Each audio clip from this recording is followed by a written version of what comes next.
Yellowstone was established as the world's first national park in 1872, but only 3 years later a second park would follow. It was called Mackinac National Park, and it was located in Michigan, on an island between the state's upper and lower peninsulas. During the American Revolution, the island served as home to British forces hoping to control the Great Lakes. Even after losing the war to the Americans, the British controlled the fort for another 15 years, before it eventually became property of the United States. The U.S. Army would continue to use the island as a fortification through the formation of the park in 1875. At this time, the fort was used primarily as a strategic troop reserve, and in addition to their military duties, the soldiers stationed there were also tasked with acting as park rangers.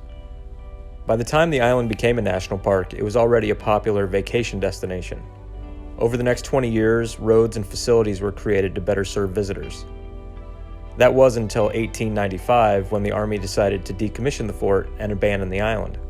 This resulted in the ranger duties going unfulfilled, so Michigan Governor John T. Rich requested the park be transferred to the state so they could maintain it.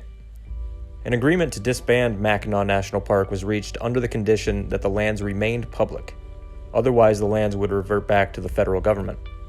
The original designation of Mackinac National Park has now largely been forgotten, but the island does carry one more historic distinction.